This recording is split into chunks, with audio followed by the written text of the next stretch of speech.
누가복음 5장 17절에서 26절까지 말씀 함께 읽도록 하겠습니다. 제가 가진 성경으로는 신약성경 97년쯤 있습니다. 함께 읽겠습니다. 하루는 가르치실 때에 갈릴리의 각 마을과 유대와 예루살렘에서 온 바리새인과 율법 교사들이 앉았는데 병을 고치는 주의 능력이 예수와 함께하더라. 한 중풍병자를 사람들이 침상에 메고 와서 예수 앞에 들여 놓고자 하였으나 무리 때문에 메고 들어갈 길을 얻지 못한지라. 지붕에 올라가 기와를 벗기고 병자를 침상째 무리 가운데로 예수 앞에 달아 내리니 예수께서 그들의 믿음을 보시고 이르시되 이 사람아 내 죄 사함을 받았느니라 하시니 서기관과 바리새인들이 생각하여 이르되 이 신성 모독하는 자가 누구냐? 오직 하나님 외에 누가 능히 죄를 사하겠느냐? 예수께서 그 생각을 아시고 대답하여 이르시되 너희 마음에 무슨 생각을 하느냐? 내 죄 사함을 받았느니라 하는 말과 일어나 걸어가는 말이 어느 것이 더 쉽겠느냐? 그러나 인자가 땅에서 죄를 사하는 권세가 있는 줄을 너희가 알게 하리라 하시고 중풍병자에게 말씀하시되 내가 내게 이르노니 일어나 내 침상을 가지고 집으로 가라 하시매 그 사람이 그들 앞에서 곧 일어나 그 누웠던 것을 가지고 하나님께 영광을 돌리며 자기 집으로 돌아가니 모든 사람이 놀라 하나님께 영광을 돌리며 심히 두려워하여 이르되 오늘 우리가 놀라운 일을 보았다 하니라. 아멘. 오늘 이야기는 우리가 너무 잘 아는 이야기입니다. 예수님께서 한 집에 들어가서 가르치실 때 수많은 무리들이 몰려들었어요. 그러니까 그 안이 꽉 찼겠죠. 당시에 뭐 큰 저택이 아니고 뭐 돌로 된 큰 집이 아니면 거실이라 해봤자 거실이 아무리 넓어도 긴 쪽이 10m를 넘을 수가 없는 거예요. 왜냐? 보통 우리 옛날 한옥집도 보면 석가래를 뭐로 만드니까 나무로 만들잖아요. 나무. 그러면 나무 비듬을 잘라서 토막을 내서 잔가지들 뿌리 쪽 잘라서 제일 좋은 거 고든 것만 잘라서 석가래를 만들고 그 위에 뭐 때로는 기와를 얹을 때도 있고 지푸라기를 엮어서 얹을 때도 있고 지푸라기를 엮은 다음에 다시 흙을 바르는 방식도 있고 여러 가지가 있습니다. 그런데 이스라엘의 기본적인 집 구조는 우리처럼 이렇게 석가래를 일종의 뾰족하게 삼각형 형식으로 하는 것이 아니라 그냥 그 벽체 위에다가 나란히 일렬로 놓는 거예요. 그래서 그냥 뭐 오늘날 좀 슬라브 형태인 거죠. 그리고 그 위에 뭐 나무 판자나 각기 사람 그때 뭐 자신 그 지역에 맞는 그 자재들을 사용해서 지붕을 덮었습니다. 어쨌든 간에 그러니 이 집이 보통 일반인의 집이었으니 아무리 넓어도 긴 쪽이 10m, 아무리 가로 세로가 다 10m를 넘어가지 않는 거죠. 뭐 그 안에 뭐 사람들이 꽉 찼을 테니까 한 30명 아무리 많이 들어가도 30명 아니겠어요? 그러니 당연히 수많은 무리들이 모였을 텐데 입구부터 시작해서 주위 그 사방 팔방 그 집 주변을 에워싸고 있었겠죠. 그때 한 중풍병자가 있었는데 그가 예수님께서 치유하실 수 있는 그 기적을 베풀어 주시는 분인 줄 알고 들어가고자 했지만 들어갈 수가 없었어요. 그래서 친구들이 어떻게 해요? 아무리 허름한 집이라도 여러분 뭐 지붕이 갑자기 어느 순간에 열리는 거예요. 막 기와장이 툭툭 하면서 그러더니만 줄로 달아 내려가지고 내리는 거예요. 근데 예수님께서 그들의 믿음을 보시고 죄를 사해 주셨다라는 내용이 오늘 우리가 읽은 본문의 내용입니다. 그런데 우리가 좀 오늘 본문의 첫 구절에서 좀 주목할 부분이 있어요. 17절입니다. 하루는 가르치실 때에 갈릴리의 각 마을과 유대와 예루살렘에서 온 바리새인과 율법 교사들이 앉았는데 병을 고치는 주의 능력이 예수와 함께하더라. 오늘 우리 본문에서 등장하는 첫 인물들이 있습니다.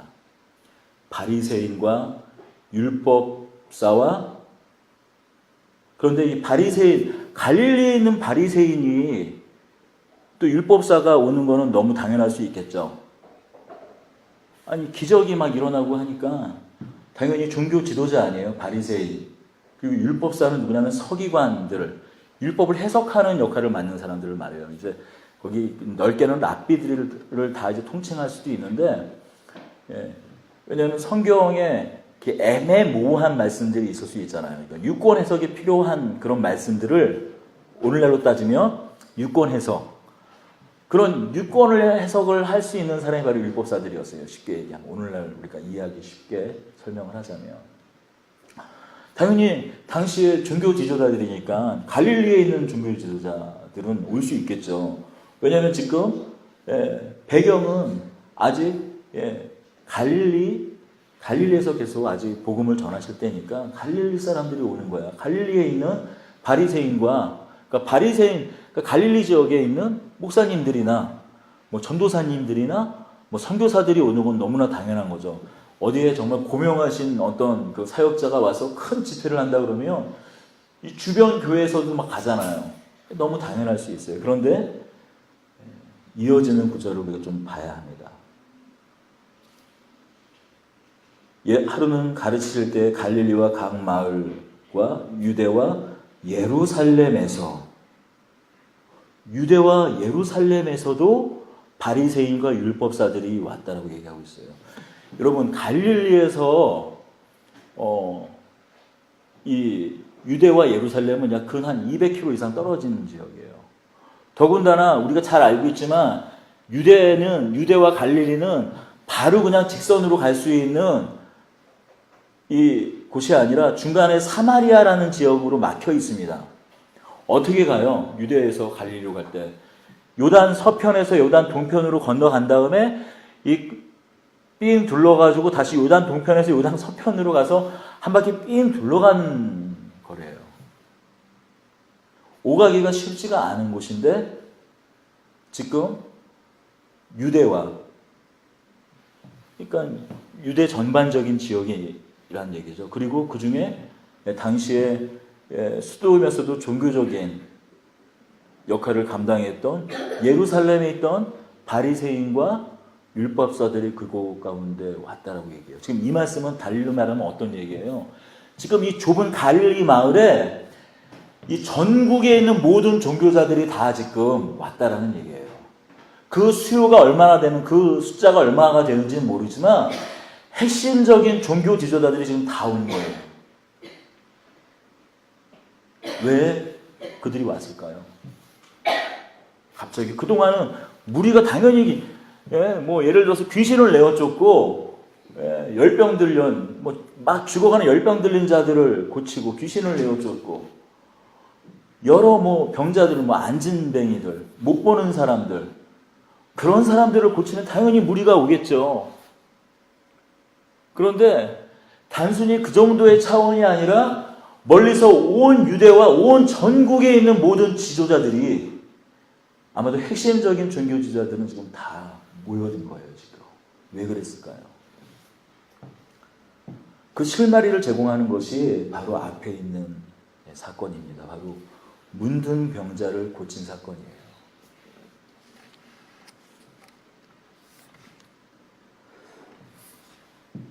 이들이 모인 결정적인 이유는 문둥병자를 고친 바로 이 사건 때문에 그렇습니다. 여러분, 우리가 레위기 14장에 보면 요즘에 문둥병자라고 안 하죠. 나병 환자의 정결 예식이 잘 되어 있어요. 얼마나 까다로운지 몰라요. 나병 환자가 나병이 발병을 해서 나병이 발병이 되면 그 즉시 진 밖으로, 다시 말해서 공동체에서 쫓겨나거든요. 그런데 만약에 낫는 일이 생기면 먼저 제사장에게 와서 제사장에게 보입니다. 그래서 제사장이 그걸 감별하는 방법이 레위기에 아주 자세히 기록이 되어 있어요. 그리고 아주 까다로운 과정을 거쳐서 여러 번 확인해서 그가 나았는지 안 나았는지 확인을 하고 다시 공동체 안으로, 지인 안으로 들어올 수 있었습니다. 자, 그렇다면 여러분 제가 질문을 드리겠습니다. 유대인 중에 나병에 걸려서 나은 사람이 한 사람이라도 있었을까요? 없었을까요? 지금까지 질문이요. 그냥 상식적으로 한번 생각을 해보세요. 그냥 뭐 편안하게 나병에 걸렸다가 나은 사람.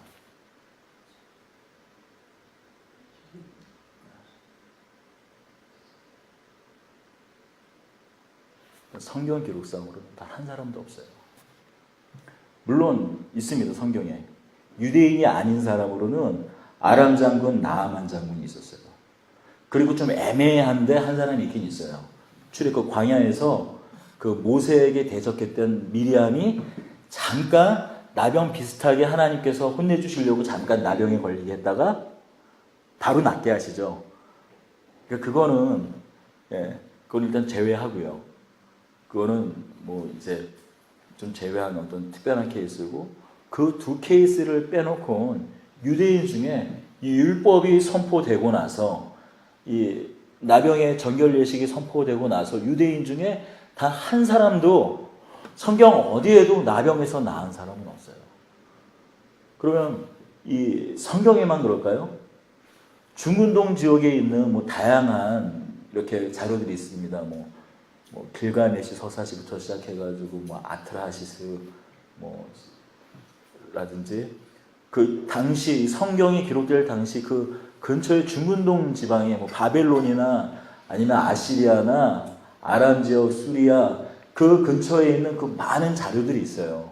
토판이나 뭐 양피지 같은 곳에 새겨진 여러 자료들이 있는데 그 어떤 자료에서도 나병 환자가 나았다라는 기록은 없어요. 실제로도 오늘도 마찬가지잖아요. 그냥 나병을 특별하게 치료하지 않으면 중간에 진행 과정이 계속되다가 어느 순간 멈추는 경우는 있어도 나았다가 나병 걸려서 회복되는 일은 없지 않습니까? 물론 지금은 나병을 일으키는 그 바이러스가 발견이 돼서 일찍 조기에 발견하면 나병이 더 이상 이제 진행이 안 되고 치유가 가능한 병입니다. 그렇다면 이 나병이 분명히 당시에 있었던 병이고, 그리고 정결례식이 있다라는 것은 뭐예요? 그것을 언젠가 고쳐주는 제사장에 의해서 또 이 고침받는 사람이 있을 것이라 가정을 하고 그들이 다시 공동체 안으로 들어오게 하는 방법으로 지금 만들어진 약속이잖아요. 어떻게 돌아올 수 있는지에 대한 약속이잖아요. 그렇다면 지금 이 나병이 정결례법은 어떤 거예요? 현재 주전 15세기, 주전 1500년 전에 선포된 이 레위기법은 약속으로만 주어진 것이지 한 번도 시행이 된 적이 없는 법인 거예요. 그러니까 다시 얘기하면 수많은 제사장들이 일어나고 세워지고 죽고 또 새로운 제사장이 또 세워지고 또 죽고 세워지고 했지만 이 1500년 동안에 단 한 사람도 이 나병 환자가 나아서 그를 감별해서 공동체로 들어오게 하는 그 일을 해본 적이 없는 거예요. 약속으로만 주어졌죠. 한 번도 성취가 된 일이 없던 일이에요. 지금 이 일은 예수님이 오시기까지 단 한 번도 일어나지 않은 일이 지금 일어났던 거예요.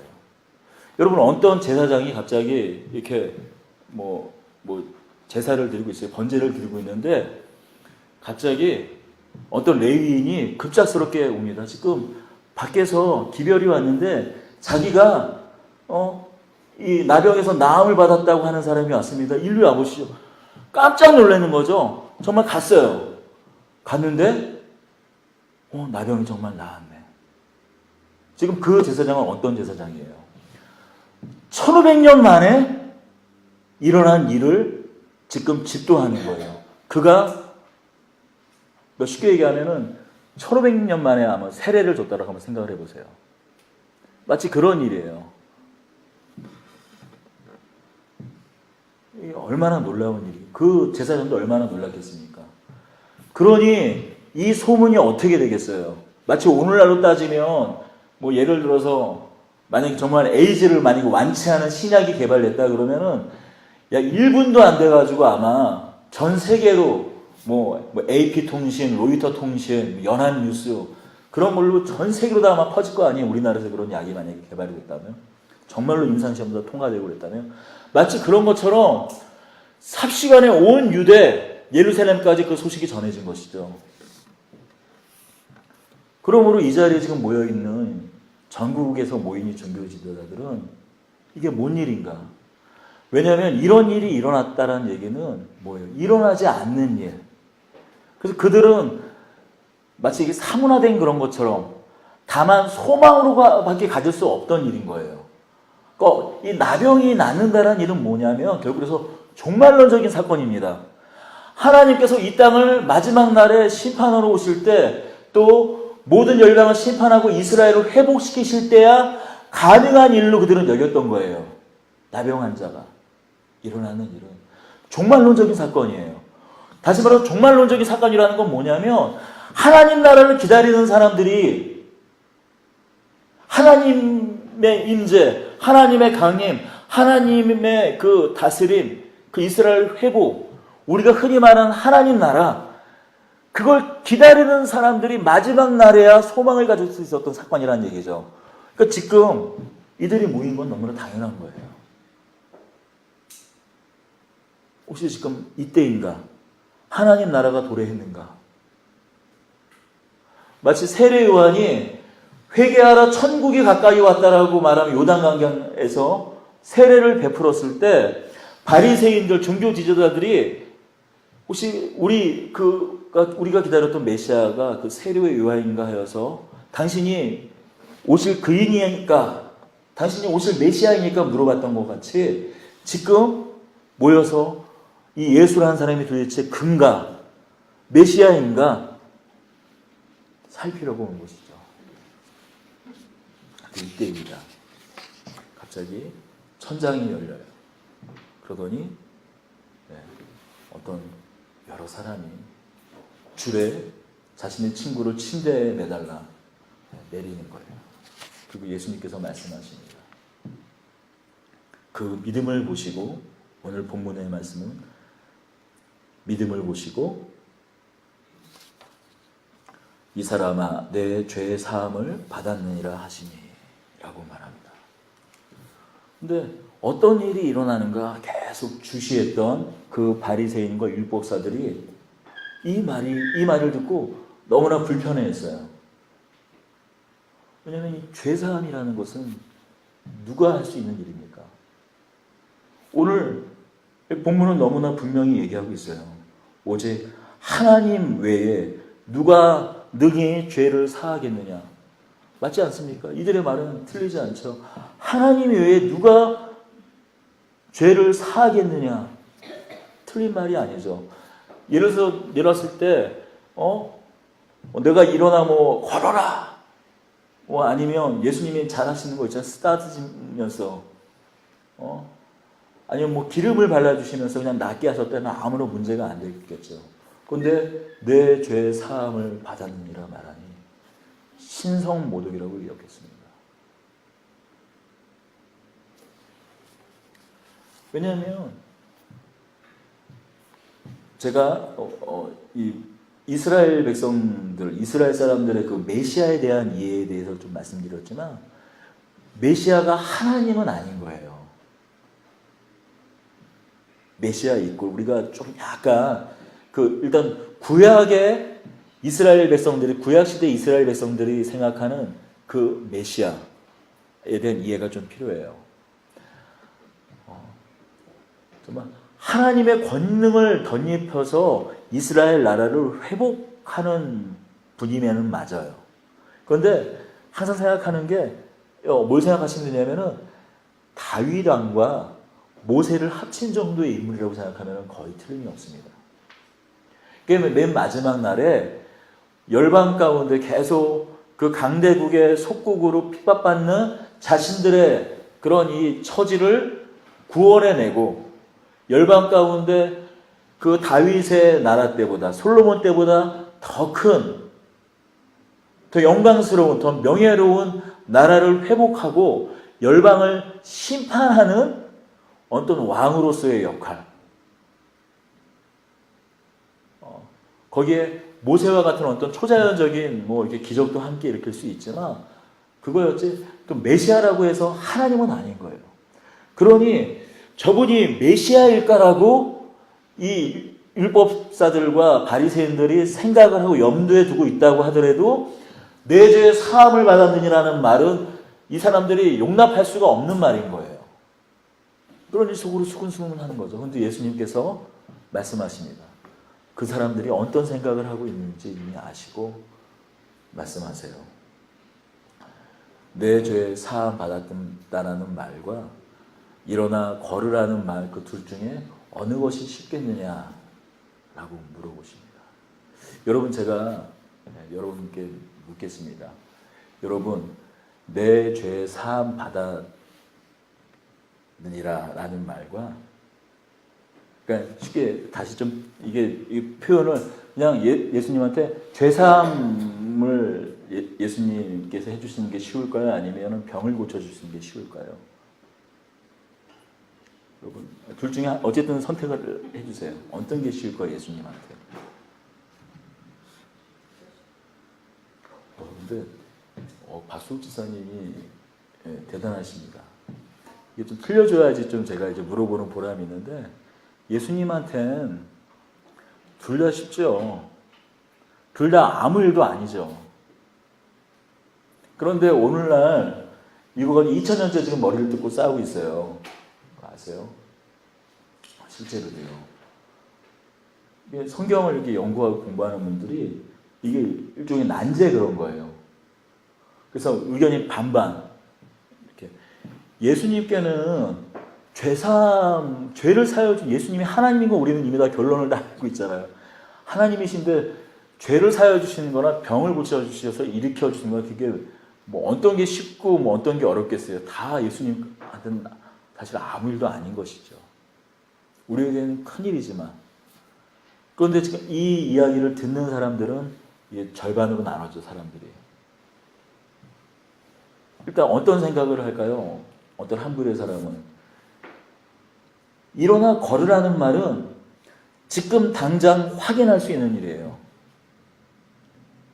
그러므로 못 고치면은 바로 들통나는 일이죠.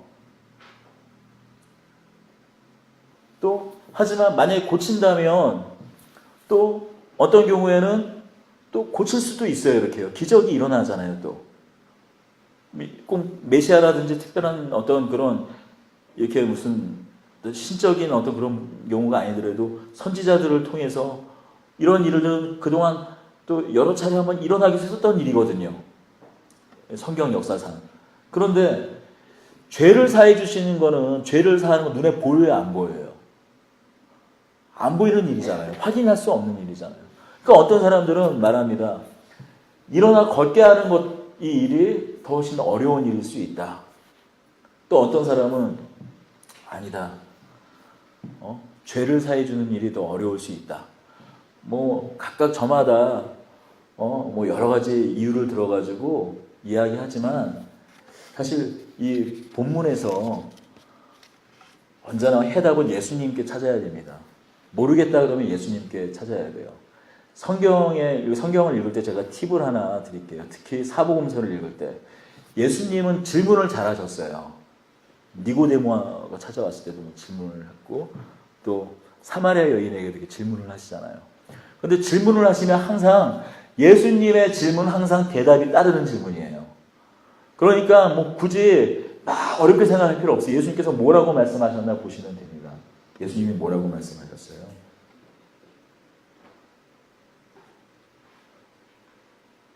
그러나 24절이죠. 그러나 인자가 땅에 죄를 사하는 권세가 있는 줄 너희로 알게 하리라. 죄를 사해 주시는 권세. 내게는 다 쉽지만 내가 죄 사하는 권세가 있는 줄 알게 하기 위해서 내가 이 사람을 고칠 것이라 하시며 뭐라고 말씀하시죠? 일어나 내 침상을 가지고 집으로 가라라고 말씀합니다.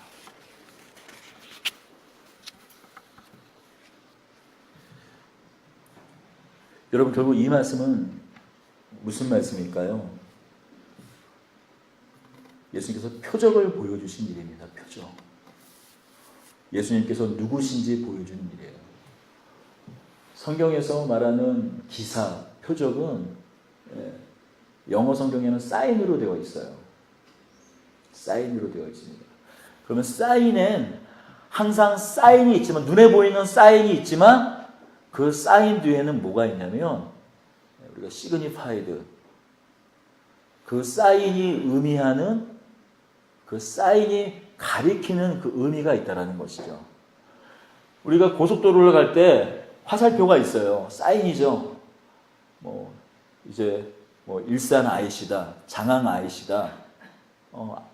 우리 자유로에서 일산으로 들어올 때 239 IC다 그러면은 그 사인이 의미하는 건 뭐예요? 곧 그 사인 그 방향으로 좀만 들어가면 어디가 나온다라는 거예요. 가리키는 곳이 있죠. 일산이다, 239로 들어간다, 장항으로 들어간다라는 바로 그거 아니에요. 결국 뭐예요? 예수님께서 이 중풍병자를 고치신 것은 뭐를 보여주시는 거라죠? 우리가 중풍병자를 일으켜주신 이 사건 자체가 사인이라면 이 사인이 보여주고 있는 그 시그니파이드, 그 사인이 보여주고 있는 방향, 그 뜻, 의미는 예수님께서 죄사함의 권세를 가지신 분이시라는 거예요. 사람이시되 하나님이신 것을 드러내신 거죠. 그 말씀을 다 하지 않아도.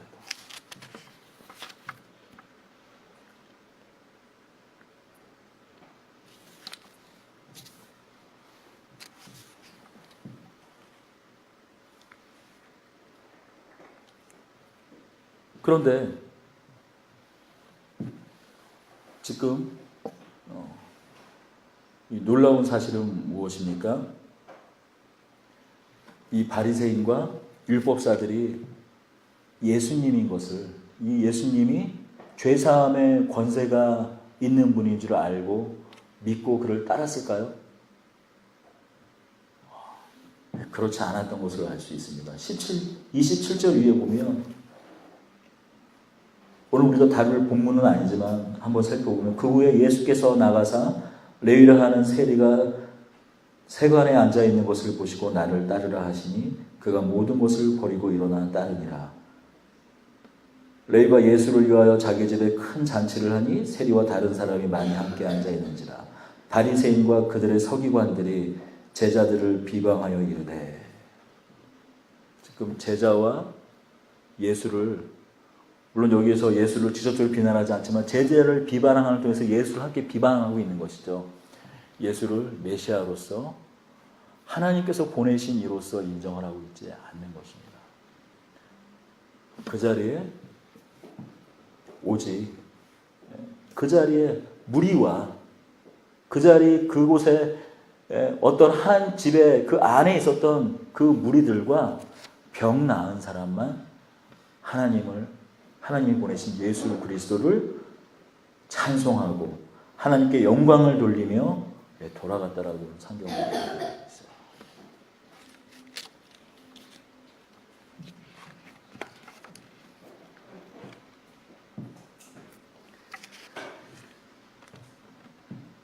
여러분, 어떤 사람들은 지붕을 뜯어서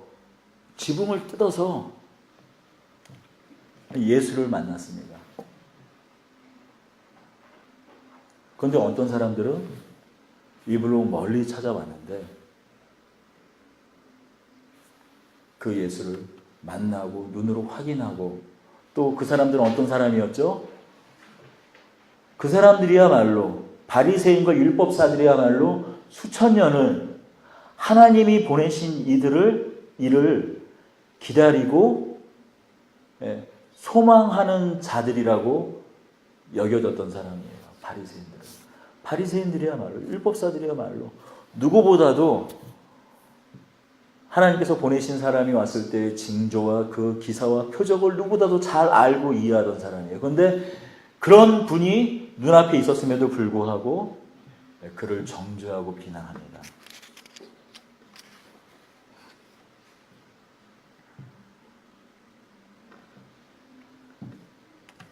여러분, 정작 멀리서 이렇게 찾아왔는데 그를 알아보지 못하고 정죄하고,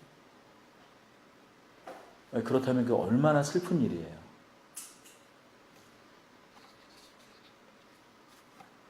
모든 사람이 죄사함의 은총과 긍휼을 입는데 바로 그 현장 가운데 있으면서도 그 죄사함의 은총과 긍휼을 잊지 못한다면 이것이 얼마나 가슴 아픈 일입니까?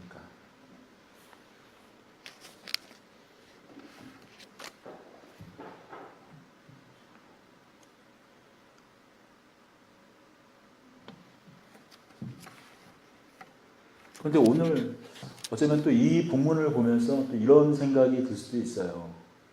사실 오늘 모든 신자들의 고민이기도 합니다. 어떤 고민이냐면, 왜 우리 삶의 현장 가운데 이런 일이 없느냐는 거죠.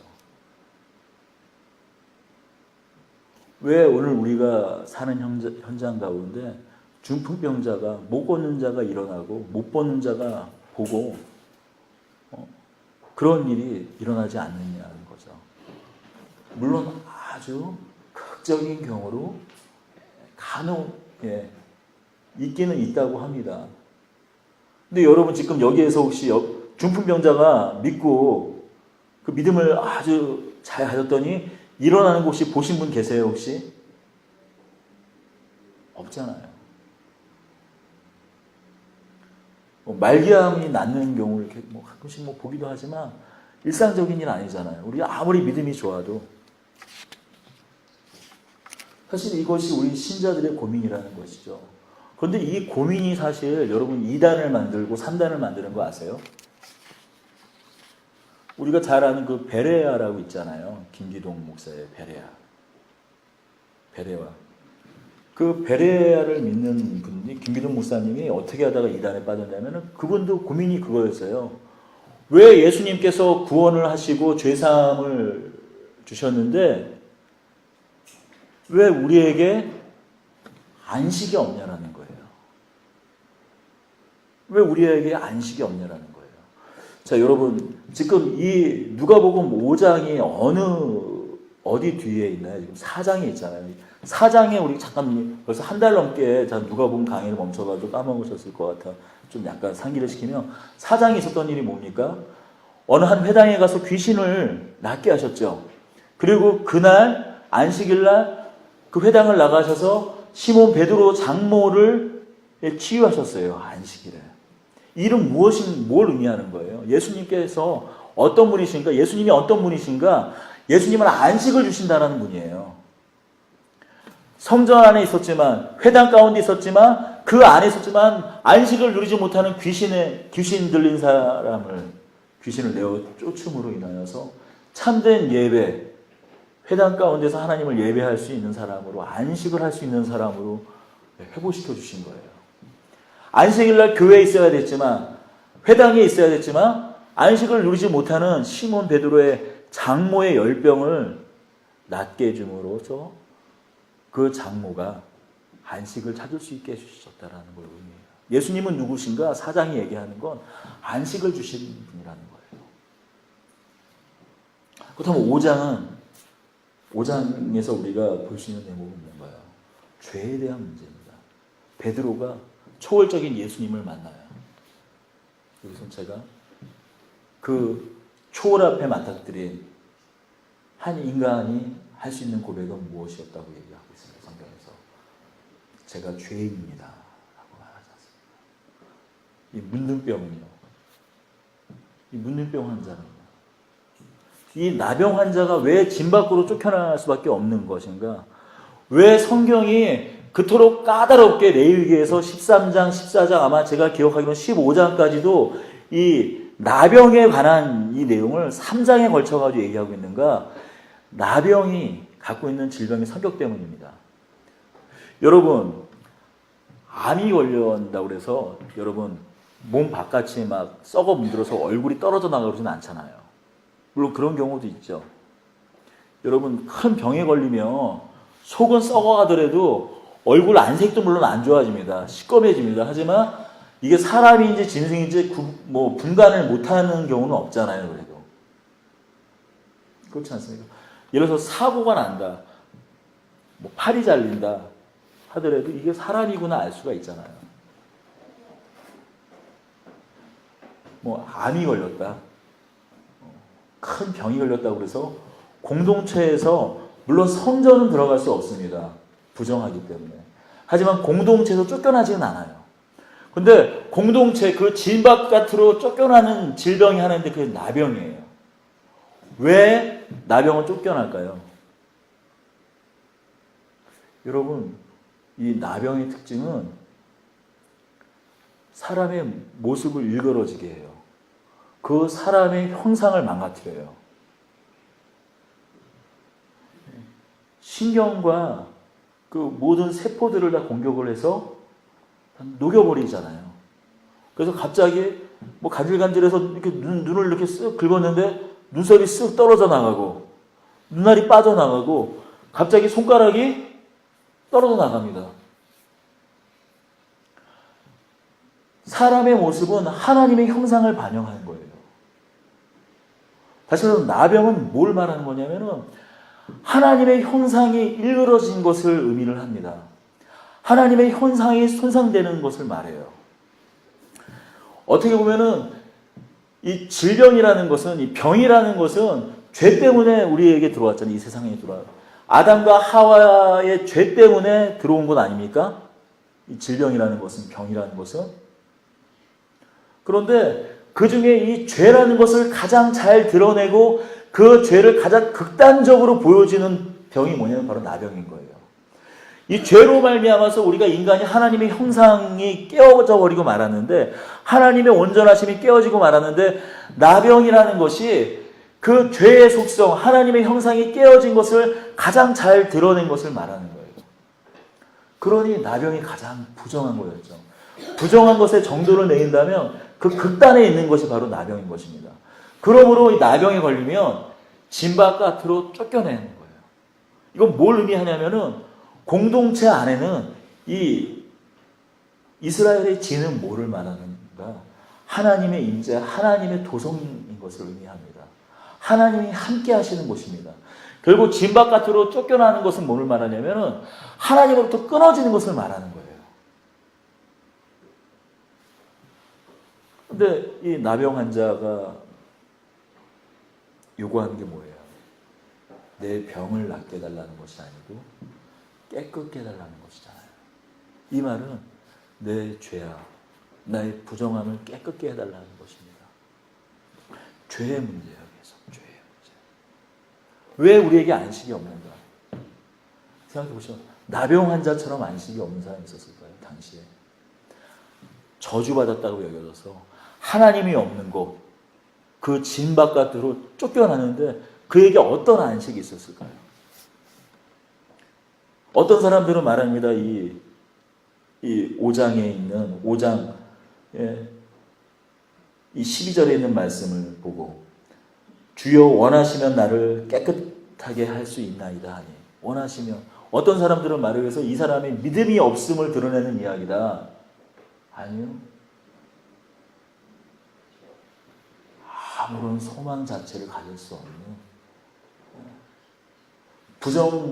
도무지 이 죄, 용납받을 수 없는, 사회적으로도 그 어떤 것으로도 용납받을 수 없는 그 나락에 떨어진 사람이, 아무 이상한 사건인데 소망이 없는 사람이 할 수 있는 건 비명과 같은 거예요.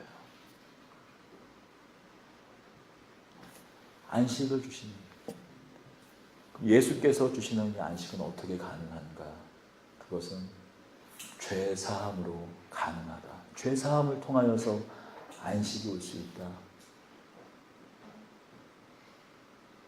그리고 예수께서 바로 그 죄 사함의 권세를 가지신 분이라는 것을 드러내는 것이 바로 5장의 이야기입니다. 다시 그러면 이 김기동 목사님 같은 분은 말하는 거예요. 왜 이 땅 가운데 그러면 우리가 죄 사함을 받아서 그러면 안식을 누려야 되는데 왜 안식이 없냐는 거지, 이 세상 가운데. 그래서 말하는 거예요. 아, 세상에 귀신 때문이다. 귀신이 역사에서, 귀신론이잖아요, 거기는. 구원론에는 전혀 문제가 거의, 물론 뭐 문제가 있는 부분이 있겠지만 거의 문제가 없어요. 그런데 구원을 받은 백성들의 삶을 해석하고 진단하는 데 이단으로 빠지는 겁니다. 왜 구원 얻은 백성들의 삶 가운데 왜 안식이 없냐? 여전히 질병이 있고 고통이 있고 왜 실패가 있고 환란이 있냐라는 거죠. 귀신 때문이라는 거예요. 감기 걸려도 귀신이고 사업이 망해도 귀신이고 진짜 감기 걸려도 귀신이에요. 모든 것을 다 귀신으로 다 설명합니다. 또 어떤 이제 제대로 된 완전한 이단들이 이렇게 얘기하죠. 자 봐라. 지금 죄가 여전히 있고 고통이 있고 병이 있지 않느냐? 예수는 실패했다. 내가 그래서 참 메시아다. 나를 믿으면 진짜 사망이 없어지고 죄사함이 일어나고 병이 낫는다라는 거예요. 오늘 지금.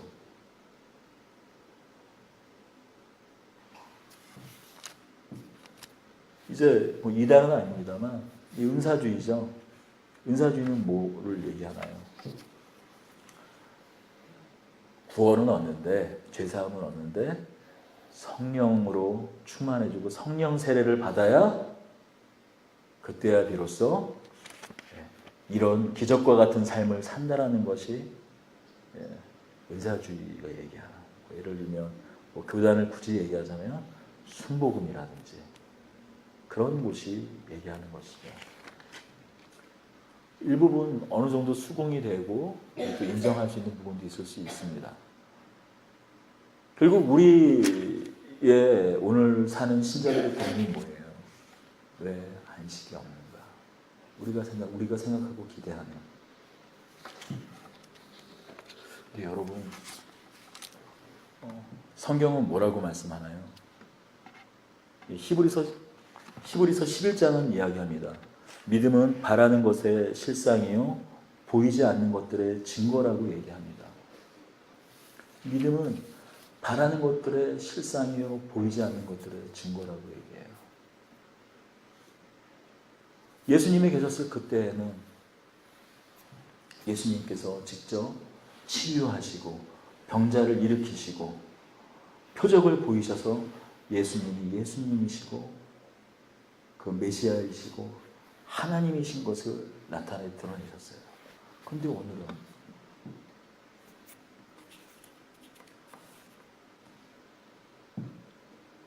바라는 것들의 실상이요 보이지 않는 것들의 증거라고 얘기하고 있어요.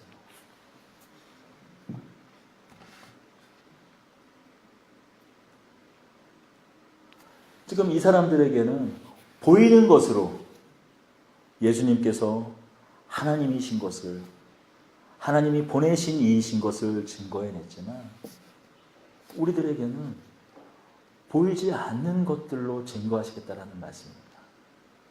보이지 않는 것들로 증거하시겠다라는 거예요.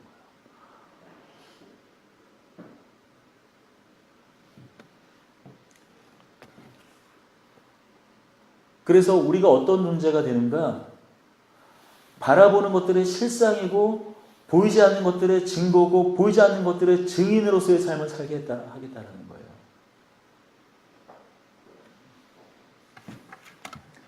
우리가 보고 믿는 것이 아니잖아요. 예수님을 보고 믿는 것이 아니잖아요. 말씀으로 믿고 우리에게 주시는 이 생명의 말씀으로 믿는 사람들입니다.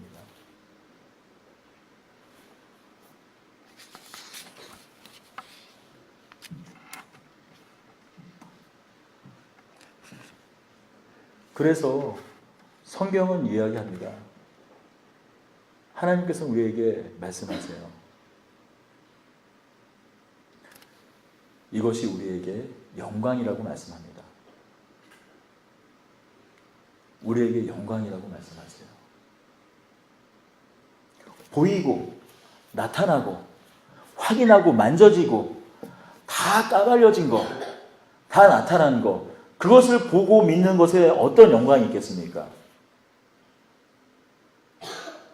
하나님을 영광하고 하나님을 찬송하고 하나님을 기뻐할 수는 있죠.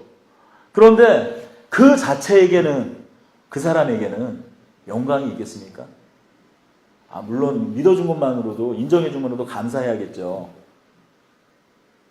그런데 우리는 어떻습니까? 물론 여기에 그 기적과 표적을 보고 하나님께 영광을 올려드리고 찬송을 올려드렸지만, 우리 보이지 않는 것을 믿고 그것에 보이지 않는 것들에 우리가 증인으로서 살아가는 우리에겐 하나님께서 어떻게 보이실까요? 어떻게 우리를 바라보실까요? 하나님의 면류가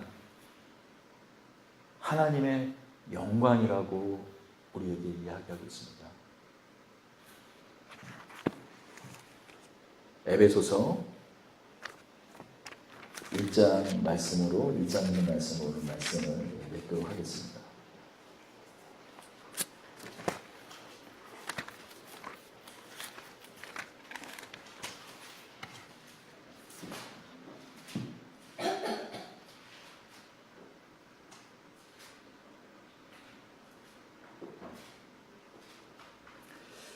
네, 10절에서 12절까지 1장 읽도록 하겠습니다. 하늘에 있는 것이나 땅에 있는 것이 다 그리스도 안에서 통일되게 하심이라. 모든 일을 그의 뜻의 결정대로 일하시는 이의 계획을 따라 우리가 예정을 입어 그 안에서 기업이 되었으니, 이는 우리가 그리스도 안에서 처음부터 바라던 그의 영광의 찬송이 되게 하려 하심이라. 우리를 향해서 하나님께서 말씀하시는 것이 두 가지가 있습니다. 첫 번째는 우리를 하나님께서 그의 기업이라고 말씀하십니다. 두 번째는 우리를 향해서 그의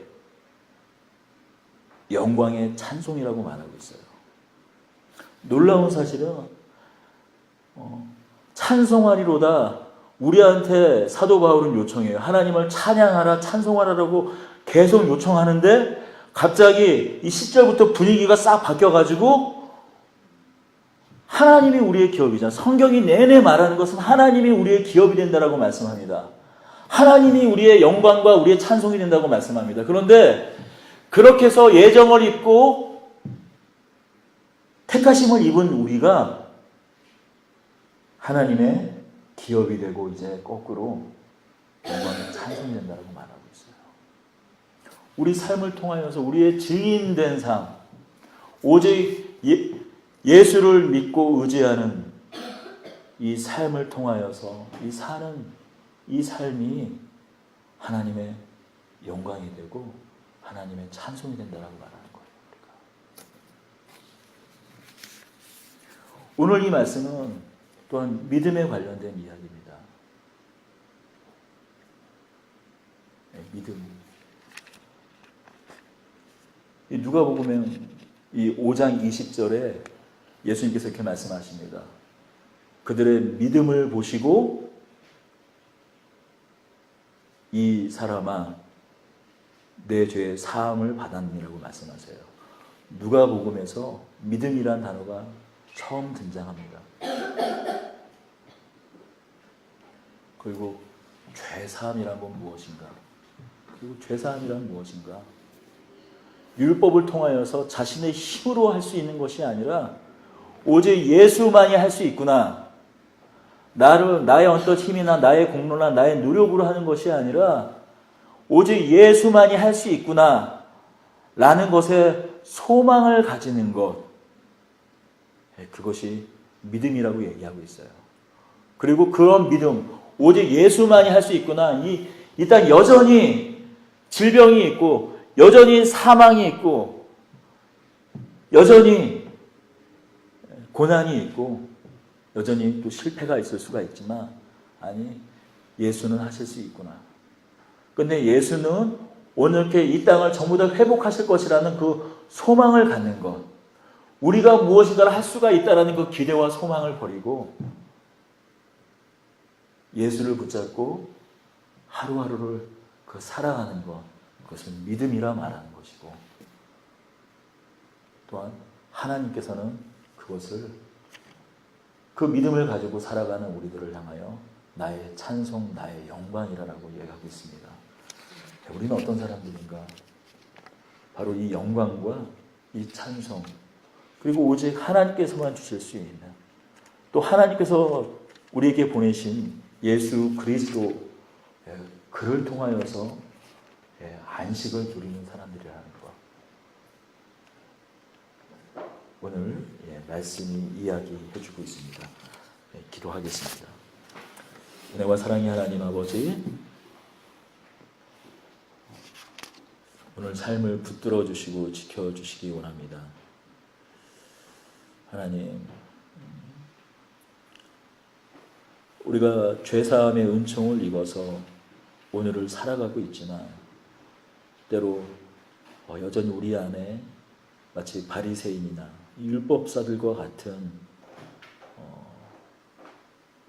불안이, 또 염려가, 때로는 불신이 우리에게 싹틀 때가 있습니다. 주님, 우리에게 긍휼을 베풀어 주셔서 주의 능력 안에, 주의 표심판 안에 붙들어 주셔서 이 믿음 가운데 온전히 주님의 찬송과 주님의 영광이 되는, 예수 그리스도의 고백이 되는 저희들이 되게 하여 주시옵소서. 우리 주 예수 그리스도의 이름으로 기도드립니다. 아멘. 우리 함께 네 줄 같은 분인데 함께 찬송하겠습니다.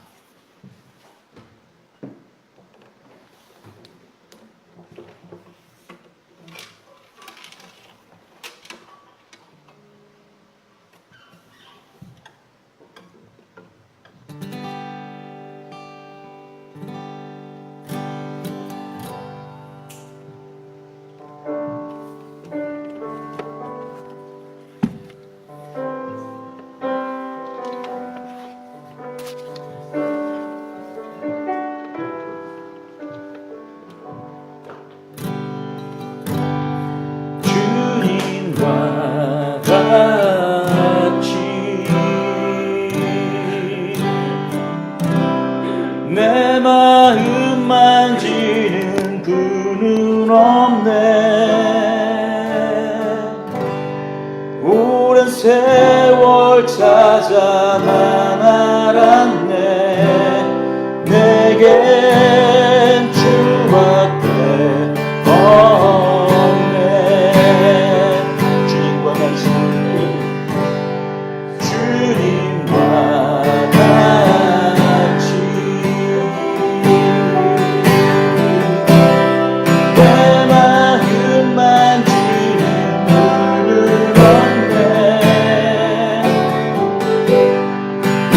세월 찾아 난 알았네. 내게 주밖에 없네.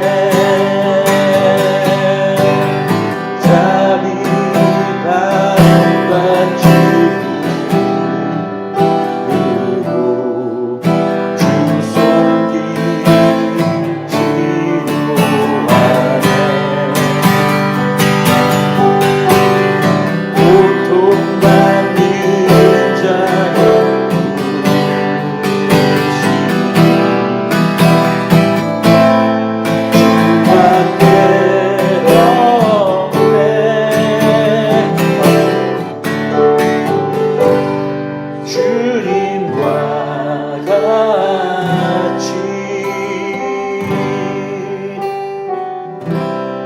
내 마음 만지는 분은 없네.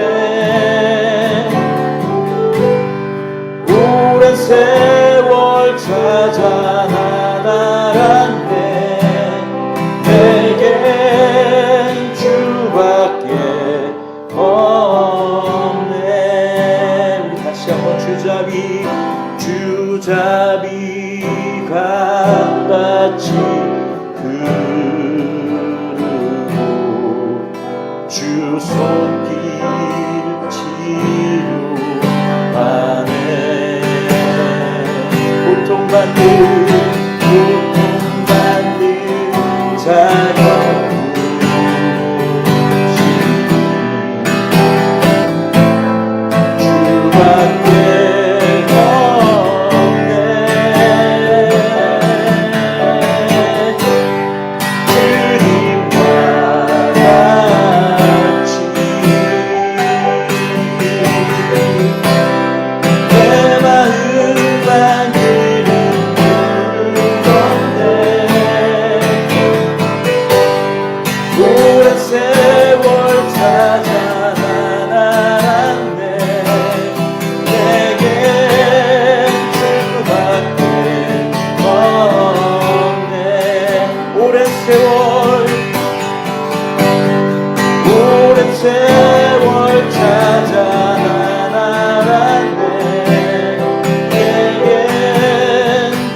그렇습니다.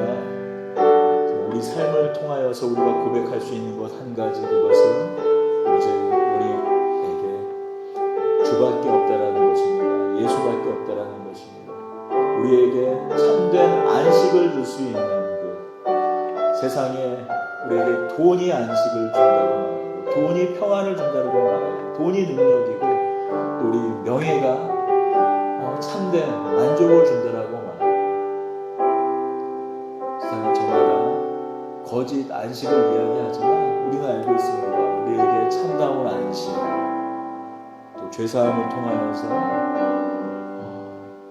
우리가 그 죄로 말미암아 눌려있고 신음하고 어찌할 바를 모르고 있을 때 우리에게 죄사함으로 말미암아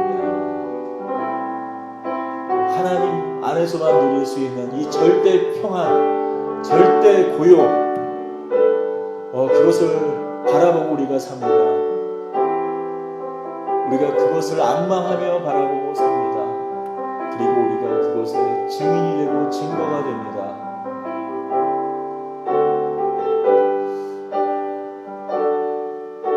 우리에게 맡겨진 이 길, 우리가 부름받은 이 길을 우리가 끝까지 주님을 붙잡고 끝까지 이 길을 걸어갈 수 있도록 주께서 은혜 베풀어 주시옵소서.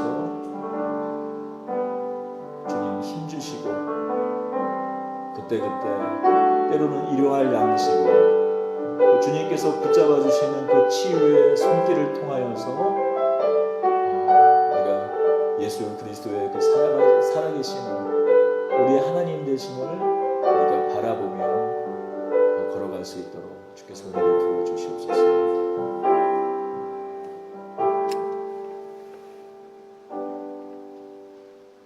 이제는 하나님 아버지의 극진하신 사랑과 그 보내시는 아들을 통하여 죄사함의 권세로 우리를 인도하여 주시는 주 예수 그리스도의 은혜와 이곳 가운데 역사하시는 성령님의 역사하심이 이제로부터 더드림 교회와 저희 위에 영원토록 함께 있을지어다.